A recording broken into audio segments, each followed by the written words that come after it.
वंदे वेद मातरम। श्रीमद् भगवद गीता के 8वें अध्याय के श्लोक संख्या 24, 25, 26 में उत्तरायण मार्ग और दक्षिणायन मार्ग का वर्णन आया है।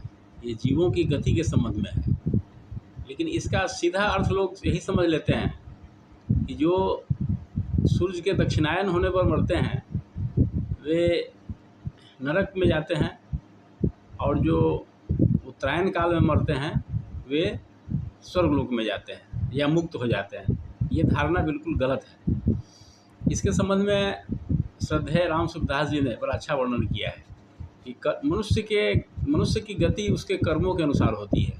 वह उत्तरायण में मरे, दक्षिणायन में मरे, सुबह मरे, शाम मरे, दिन मरे, रात मरे, जैसा उसका कर्म होगा उसके अनुसार उसकी गति होगी। यहाँ उत्तरायण और दक्षिणायन इस संबंध में कहा गया है कि जो सकामी पुरुष होते हैं वे स्वर्ग लोक को जाते हैं या अन्य उच्च लोकों को गए, जहाँ अपने कर्मों से मिलने वाले फलों को भोग कर पुनः धरती पर लौट आते हैं।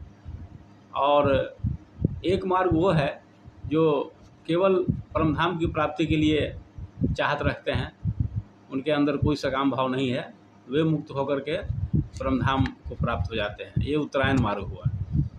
लोग इसको समझ लेते हैं कि उत्तरायण काल जो साल के 6 माह होते हैं, 6 माह के उत्तरायण दक्षिणायन, उसमें मरने वालों की गति से इसका कोई मतलब नहीं है।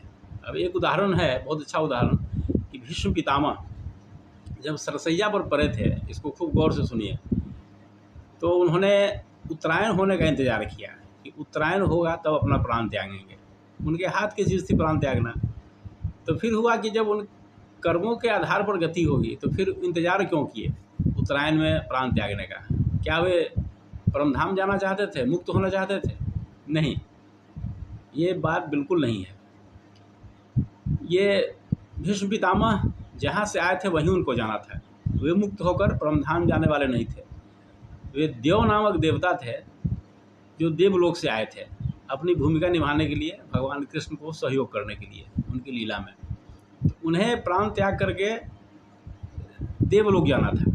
देव नामक वसु थे। तो दक्षिणायन जो होता है, दक्षिणायन में देवलोक का दरवाज़ा बंद होता है।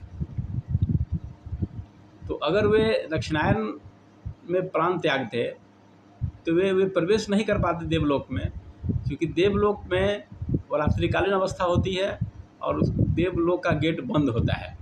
उस अवस्था में वे कैसे जाते? इसलिए उन्होंने उत्तरायण का इंतज़ार किया, केवल कि देवलोक का गेट खुले ताकि उनका प्रवेश हो। नहीं तो वहाँ गेट पर इंतज़ार करने से अच्छा कि धरती पर रह के इंतज़ार किया जाए, भगवान कृष्ण का दर्शन भी करें और सत्संग भी करें। इस कारण से वे उत्तरायण का इंतज़ार कर रहे थे, न कि परमधाम जाने के लिए। वो जिस लोक से आए थे उस लोक में गए। भगवान की लीला में सहयोग करने के लिए जितने भी लोग आए थे सब अपने अपने धाम को वापस चले गए, जो जहाँ से आए थे। उसी में एक भीष्म भी थे जो परम धाम में न जा करके अपने देवलोक में गए। इसलिए उन्होंने केवल गेट खुलने का इंतज़ार करने के लिए वे उत्तरायण का इंतज़ार कर रहे थे, क्योंकि दक्षिणायन में गेट बंद रहता है देवलोक का। बस यही कारण है। इसलिए आप दक्षिणायन होने पर मरिए, उत्तरायण होने पर कोई मरता है, कोई दिन मरे, सुबह मरे, शाम मरे, कोई फर्क नहीं पड़ता है। जिसकी जो कर्म होगा उसके अनुसार उसको फल मिलेगा। जिसके अंदर किसी तरह की कोई कामना नहीं है वह व्यक्ति परमधाम ही जाएगा, वो किसी भी समय मरे। ये तो समझाने के लिए कहा जाता है। आज इतना ही, धन्यवाद।